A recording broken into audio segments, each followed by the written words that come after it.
ہم صحافی اس نظریاتی سرحد کے محافظ ہیں جو کہتا ہے کہ ملک میں جمہوریت ہو، جو کہتا ہے کہ آئین کی سربلندی ہو، جو کہتا ہے کہ عدل اور انصاف ہو۔ جنرل مشرف سے لے کے پی ایم ایل این کی پہلی حکومت جو کہ پی کا انٹروڈیوس کروانے والی ہے، جس نے پی کا جیسا کالا قانون پاکستان میں پہلی بار متعارف کروایا، ہم نے اس وقت بھی اس کے خلاف آواز بلند کی۔ کون سی صحافت ہے جو یہ کہتی ہے کہ مجھے اشتہار بھی میں لے لوں اور پی کا کے خلاف کھڑی بھی ہو جاؤں؟ کون سی صحافت ہے جو یہ کہتی ہے کہ یہ کروڑوں روپے کے اشتہار آپ فرنٹ پیج پہ چھاپ دیں اور اس کو سب سے بڑی بددیانتی دیکھیے کہ خبر کی صورت اس کو چھاپیں آپ؟ ہم نے کبھی صحافت میں یہ نہیں دیکھا تھا۔ ان اخباروں کے بھی خلاف بولنا چاہیے جو اس طرح کے اشتہار چھاپتے ہیں، ان صحافیوں کے خلاف بھی، اور جو چھپوانے والے ہیں وہ تو آپ دیکھ ہی رہے ہیں کہ صحافت کا سودا ہے، صحافت کا جنازہ ہے، ذرا دھوم سے نکلے۔ جو صحافی ہیں ان کو روک دیا جائے، ان کو پابند کر دیا جائے، ان کو آنے سے منع کر دیا جائے، ان کے اخبارات کے مالکان، ان کے جو ٹی وی چینلز کے مالکان ہیں ان کے اوپر پابندیاں اور سختیاں نہ کریں۔ یہ پہلی بار نہیں ہوا، یہ ہم نے اسلام آباد کی سڑکوں پہ کئی بار دیکھا، کئی بار بھگتا، کئی بار یہ ایکسپیرینس کیا۔ میں اس وضاحت کا کہ قومی کانفرنس ہے اور ہمیں ایک جو ہماری باؤنڈری ہے، ہم کسی سیاسی جماعت کے ساتھ نہیں ہیں، ہم کسی سیاسی اجتماع کے ساتھ نہیں ہیں، ہم پاکستان کے نظریے، پاکستان کے جو نظریاتی سرحد ہے، ہم اس کے محافظ ہیں۔ ہم صحافی اس نظریاتی سرحد کے محافظ ہیں جو کہتا ہے کہ ملک میں جمہوریت ہو، جو کہتا ہے کہ آئین کی سربلندی ہو، جو کہتا ہے کہ عدل اور انصاف ہو، جو کہتا ہے کہ تحریر کی آزادی ہو، جو کہتا ہے تقریر کی آزادی ہو، جو کہتا ہے کہ آپ اپنے حق کے لیے آواز بلند کر سکیں۔ ہم اس نظریاتی سرحد کے محافظ ہیں، اس میں جو بھی آئے گا ہم اس کے ساتھ کھڑے ہیں۔ جو بھی جب بھی جنرل مشرف سے لے کے پی ایم ایل این کی پہلی حکومت جو کہ پی کا انٹروڈیوس کروانے والی ہے، جس نے پی کا جیسا کالا قانون پاکستان میں پہلی بار متعارف کروایا، ہم نے اس وقت بھی اس کے خلاف آواز بلند کی۔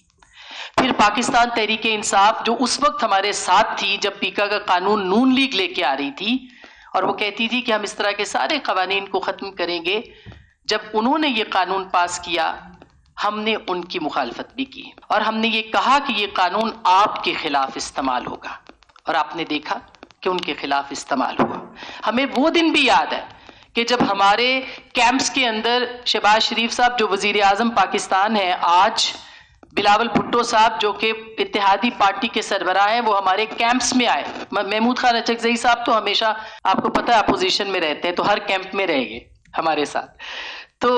ہمارے کیمپ میں آئے اور کہا کہ یہ کالا قانون اگر پاس ہوا تو ہم اس کو پہلے ہی دن ختم کر دیں گے اقتدار میں آنے کے بعد۔ بالکل اس کے الٹ ہوا، وہ اقتدار میں آئے اور جو پہلے قوانین انہوں نے پاس کیے اس میں پی کا قانون بھی شامل تھا۔ یہ ہے متضاد رویوں کا، یہ ہے اقتدار کے راستوں پہ آنے کے لیے وہ پہلی شرط جو کہ پوری کی جاتی ہے کہ میڈیا کا گلا دبا دیا جائے۔ اور پھر آج کے اشتہار تو آپ نے دیکھے ہی ہوں گے، کل بھی اشتہار دیکھے ہوں گے آپ نے اخباروں کے، 60 صفحوں کے اخبار جب اس طرح کے اشتہاروں میں بک جاتے ہیں تو مجھے بتائیے کہ کون سی صحافت آزادی مانگتی ہے؟ کون سی صحافت ہے جو یہ کہتی ہے کہ مجھے اشتہار بھی میں لے لوں اور پیکا کے خلاف کھڑی بھی ہو جاؤں؟ کون سی صحافت ہے جو یہ کہتی ہے کہ یہ کروڑوں روپے کے اشتہار آپ فرنٹ پیج پہ چھاپ دیں اور اس کو سب سے بڑی بددیانتی دیکھیے کہ خبر کی صورت اس کو چھاپیں آپ؟ ہم نے کبھی صحافت میں یہ نہیں دیکھا تھا کہ آپ خبر کی صورت اشتہار کو چھاپیں تاکہ لوگ یقین کر لیں۔ آپ نے جو پڑھنے والا ہے اس کے ساتھ سب سے زیادہ بددیانتی یہ کی کہ آپ نے خبر کی صورت اشتہار چھاپا ہے۔ ان اخباروں کے بھی خلاف بولنا چاہیے جو اس طرح کے اشتہار چھاپتے ہیں، ان صحافیوں کے خلاف بھی، اور جو چھپوانے والے ہیں وہ تو آپ دیکھ ہی رہے ہیں کہ صحافت کا سودا ہے، صحافت کا جنازہ ہے، ذرا دھوم سے نکلے۔ کوئی نہیں بولے گا، کوئی نہیں بولے گا، کیونکہ آوازیں چپ ہیں، اور جو صحافت کھڑی ہے جمہوریت کے ساتھ، آئین کے ساتھ، وہ کل بھی متون ٹھہرائی جاتی تھی، وہ آج بھی ہے۔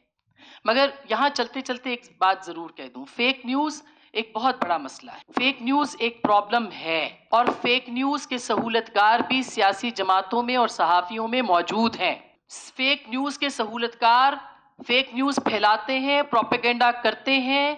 نفرت پھیلاتے ہیں، نفرت کے سوداگر ہیں، جمہوریت کے خلاف کام کرتے ہیں، سہولت کاری کرتے ہیں کہ پیکا جیسے قوانین جو ہیں وہ لائے جائیں. تو وہ آوازیں جو ان کے خلاف ہیں کہ پیکا کے قانون کیوں لائے، ان کے خلاف بھی بولیں جو اس طرح کے فیک نیوز پھیلاتے ہیں، پروپیگنڈا کرتے ہیں، مہم لگاتے ہیں تاکہ پیکا کا قانون جو ہے اس کا رستہ ہموار کیا جائے. اور وہ آپ اپنے اندر چھپی ہوئی ان کالی بھیڑوں کو دیکھ لیجئے، وہ سیاست کے اندر ہوں، وہ صحافت کے اندر ہوں، ان کو دیکھ لیں کہ وہ سہولت کاری کس کی کر رہے ہیں کہ اس طرح کے قوانین کو نافذ کیا جائے. کیا سیاسی جماعتوں کے اندر میسوجنسٹ نہیں ہے؟ کیا سیاسی جماعتوں کے اندر لبادہ اوڑے ہوئے صحافی نہیں ہیں کہ جو اس طرح کی صحافت کر رہے ہیں کہ لوگوں کے خلاف مہم چلائی جائے، جھوٹے بیانیے بنائے جائیں، فیک نیوز پھیلائی جائے اور پھر رستہ ہموار کیا جائے اس طرح کے قوانین کا؟ تو پہلے تو سیاسی جماعتوں کو ان کے خلاف بھی بولنا چاہیے، اپنے اندر بھی جمہوریت لانی چاہیے کہ ایسے لوگوں کو سامنے لے کے آئیں کہ جو اس طرح کی مہم چلاتے ہیں، جو اس طرح کے فیک پروپیگنڈے کا رستہ ہموار کرتے ہیں، جو یہ کہتے ہیں کہ ان کو بلایا جاتا تھا، فائلیں دکھائی جاتی تھی. کیا آج فائلیں نہیں دکھائی جا رہی؟ آج بھی فائلیں دکھائی جا رہی، لیکن جو یقین کر لے وہ صحافی نہیں ہے، جو تحقیق کر کے بات کرے وہ صحافی ہے. تو میرا یہ ماننا ہے، اور میں صرف اپنے آپ کو صحافت تک آج محدود کر رہی ہوں، کہ یہ جو آئین کی جدوجہد ہے، یہ جو جمہور کی جدوجہد ہے، یہ جو تحریر کی آزادی ہے، یہ جو تقریر کی آزادی ہے، اس کو نہ کل دبایا جا سکا ہے اور نہ آج دبایا جا سکے گا. اس کے اوپر آپ جتنی قدغنیں لگا دیں، کچھ چند صد پھرے ہوتے ہیں ہر وقت میں جو کہ آواز بلند کرتے ہیں. بے شک وہ ہر جگہ سے ان کو متون کیا جاتا ہے، ہر جگہ پہ ان کو گالی دی جاتی ہے، ہر جگہ سے ان کے خلاف آوازیں بلند ہوتی ہیں، لیکن ان کے قلم میں اتنا سچ ہوتا ہے کہ ان کی ایک آواز بہت ساری آوازوں پہ بھاری ہوتی ہے. تو پیکا جیسے کالے قوانین ہوں یا اس طرح کے اور قانون ہوں، ہم اس کے خلاف تھے، ہیں اور جمہوریت کے ساتھ ہیں.